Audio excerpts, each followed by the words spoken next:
গণঅভ্যুত্থানের মৌলিক চেতনার মধ্যে গণতন্ত্র ছিল। হাসিনার সময় আমরা কথা বলতে পারতাম না। আপনারা দেখেছেন এরকমও হয়েছে যে আমেরিকায় বসে এই সরকারের বিপক্ষে কেউ সোশ্যাল মিডিয়ায় অ্যাক্টিভিজম করতেছে, আর বাংলাদেশে তার বোনকে এই দেশের পুলিশ ধরে নিয়ে গিয়েছিল। এ তো নাৎসিদের মতো কাজ করেছে তারা। এই যে রাজনীতি, এই যে অপারেশন, এই রাজনীতির বিপক্ষে দাঁড়িয়ে একটি সুস্থ গণতান্ত্রিক রাজনীতি বিনির্মাণ আমাদের জুলাইয়ের গণঅভ্যুত্থানের চেতনা।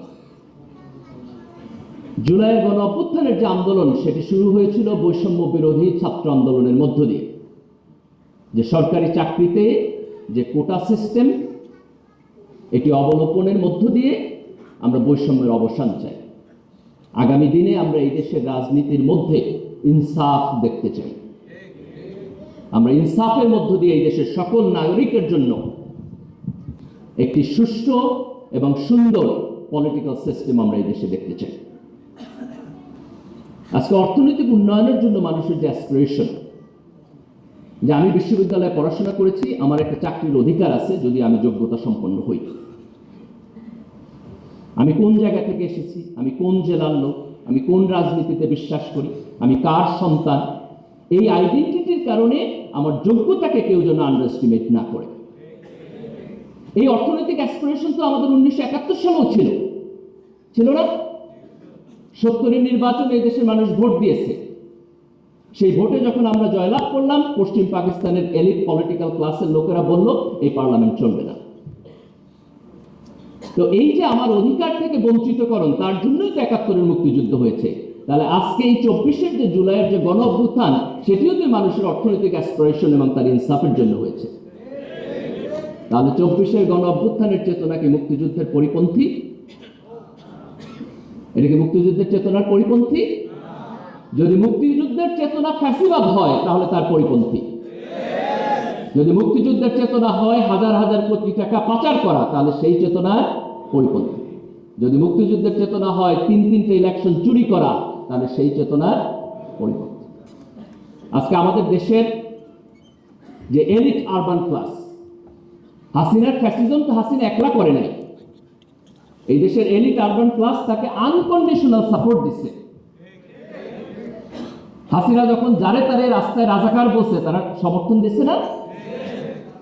আজকে সেই সমর্থনের কারণে তারাও ভিকটিম হয়েছে। এখান থেকে আমাদের শিক্ষা, আপনি যদি আরেকজনের জন্য ইনসাফ চাইতে না পারেন, তাহলে আপনার নিজের ইনসাফও সমাজে থাকবে না। আমি যদি সমাজে আমার জন্য ইনসাফ চাই, তাহলে সমাজের প্রত্যেক মানুষের জন্য আমাকে ইনসাফ চাইতে হবে। আজকে বাংলাদেশ অর্থনৈতিকভাবে যেখানে দাঁড়িয়ে আছে, আমরা তো সাউথ এশিয়ার মধ্যেও এখন নেতৃত্ব দিচ্ছি না। আমরা মালদ্বীপের পিছনে, আমরা শ্রীলঙ্কার পিছনে, আমরা ভারতের পিছনে, আমরা এখানে থাকতে চাই না। আমরা এমন একটা বাংলাদেশ চাই যেখানে আগামী দিনে আমরা শুধু দক্ষিণ এশিয়া না, আমরা এশিয়ার মধ্যে নেতৃত্ব দেব। আমরা সিঙ্গাপুরের মতো দেশ হতে চাই। আকাশ থেকে দেখা সিঙ্গাপুর না, ঢাকার রাস্তায় গাড়ি চালায় গেলে সিঙ্গাপুর মনে হইব, এরকম সিঙ্গাপুর হইতে চাই ইনশাআল্লাহ। এই দেশ এবং সমাজ যদি আমরা তৈরি করতে চাই, তাহলে আমাদেরকে সামনের দিকে তাকাতে হবে। আমরা কি করব তার প্ল্যান করতে হবে। অতীত এবং ইতিহাস এটা আমাদের জন্য জরুরি, সেখান থেকে শিক্ষা নিতে হবে। কিন্তু অতীতের মধ্যে বসবাস করা, অলওয়েজ অতীতের মধ্যে বসবাস করা, এটা কোনো ভালো কাজ না। এই দেশের তরুণ প্রজন্মকে সাথে নিয়ে আমাদেরকে সামনের দিকে যাইতে হবে। আমাদের জাতীয় ঐক্যমত তৈরি করতে হবে। জাতীয় ঐক্যমতের জন্য আমাদের কিছু কিছু বিষয়ে একমত হইতে হবে। আওয়ামী লীগের গত 16 বছরের শাসন ফ্যাসিবাদ ছিল, এই প্রশ্নে একমত হইতে হবে। এটা গণতন্ত্র ছিল না, এটা গণতন্ত্র ছিল না। আওয়ামী লীগ যতদিন পর্যন্ত স্বীকার না করবে যে সে ফ্যাসিবাদী শাসন প্রবর্তন করছে, ততদিন পর্যন্ত তাকে গণতান্ত্রিক রাজনৈতিক দল হিসাবে বিবেচনা করা যাবে না।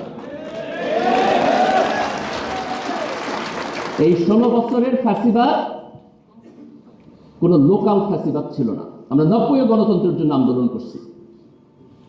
এরশাদ তখন ক্ষমতায় ছিলেন, আর্মির জেনারেল ছিলেন, কিন্তু উনি কোনো বাইরের দেশের হয়ে এই দেশে ভূমিকা পালন করেন নাই। যখন এরশাদের পতন হলো, এরশাদ জেলে গিয়েছেন, জেলে থেকে উনি 5টা ইলেকশন জিতছেন। আজকে যখন হাসিনার পতন হলো, তখন শেখ হাসিনা এখন কোথায়? কেন উনি ভারতে? ওনার তো বাংলাদেশে থাকার কথা। তাহলে এই ফ্যাসিবাদ ভারতীয় আধিপত্যবাদ, এই 16 বছরের ফ্যাসিবাদ ভারতীয় আধিপত্যবাদ। এই দেশের তরুণ প্রজন্ম এই আধিপত্যবাদকে না বলেছে। বাংলাদেশে আগামী দিনে কোনো পাকিস্তানপন্থীও থাকবে না, কোনো ভারতপন্থীও থাকবে না। এই দেশে আমরা বাংলাদেশপন্থী, এই দেশে আমরা বাংলাদেশপন্থী। বাংলাদেশে তার গণতন্ত্র, তার অর্থনৈতিক উন্নয়ন, তার সমাজ বিনির্মাণ, তার রাষ্ট্র বিনির্মাণ, এটি হবে আমাদের রাজনৈতিক এজেন্ডা ইনশাআল্লাহ। জুলাইয়ের অভ্যুত্থান যদিও ছাত্রদের নেতৃত্বে হয়েছে, বিশ্ববিদ্যালয় থেকে শুরু হয়েছে, কিন্তু এই গণ অভ্যুত্থানে এই দেশের সকল শ্রেণী এবং পেশার মানুষ অংশগ্রহণ করেছে। ছাত্র রাজনীতির পরিবর্তনের পাশাপাশি আমাদের আগামী দিনে আমাদের শিক্ষা ব্যবস্থার পরিবর্তন প্রয়োজন। আমাদের স্কুল পর্যায়ে, প্রাইমারি স্কুল এবং হাই স্কুল পর্যায়ে পাঠ্যপুস্তক, তার কর্মসূচি, পরীক্ষা পদ্ধতি নিয়ে অনেক কথা হচ্ছে।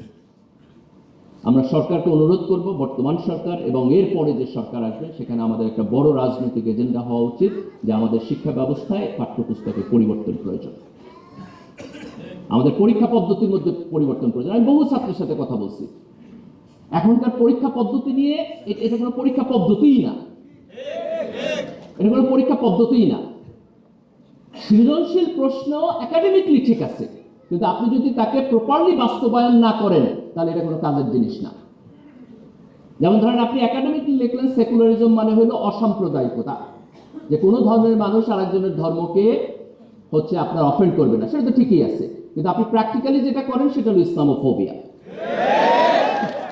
তাহলে আপনি যখন নাম দিচ্ছেন সৃজনশীল, টেক্সট বুক ডেফিনেশন ঠিক আছে, কিন্তু প্র্যাকটিক্যাল জায়গায় এটা না আগেরটাও হইতেছে না পরেরটাও হইতেছে। কাজে আমাদের পাঠ্যপুস্তক এবং পরীক্ষা পদ্ধতির এই পরিবর্তন প্রয়োজন। শিক্ষায় সরকারের বরাদ্দ বাড়াইতে হবে।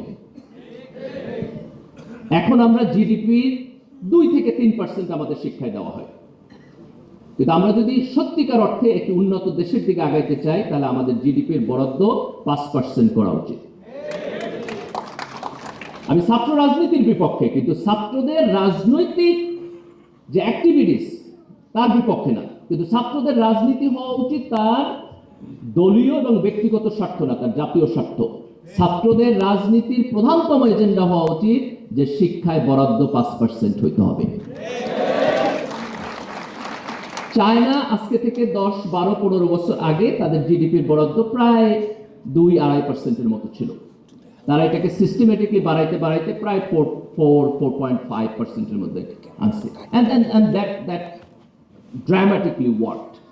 যে আমরা যদি আজকে যে জায়গায় দাঁড়িয়ে আছি সেখান থেকে আমরা সামনের দিকে যাইতে চাই, তাহলে আমাদের একটা প্রধান কর্তব্য হওয়া উচিত যে আমাদের এডুকেশন সিস্টেমে সরকারের বরাদ্দ বাড়াতে হবে, এবং এই দেশের ছাত্র সমাজের একটা প্রধানতম রাজনৈতিক কর্মসূচি হওয়া উচিত যে শিক্ষায় জিডিপির বরাদ্দ বাড়ানো।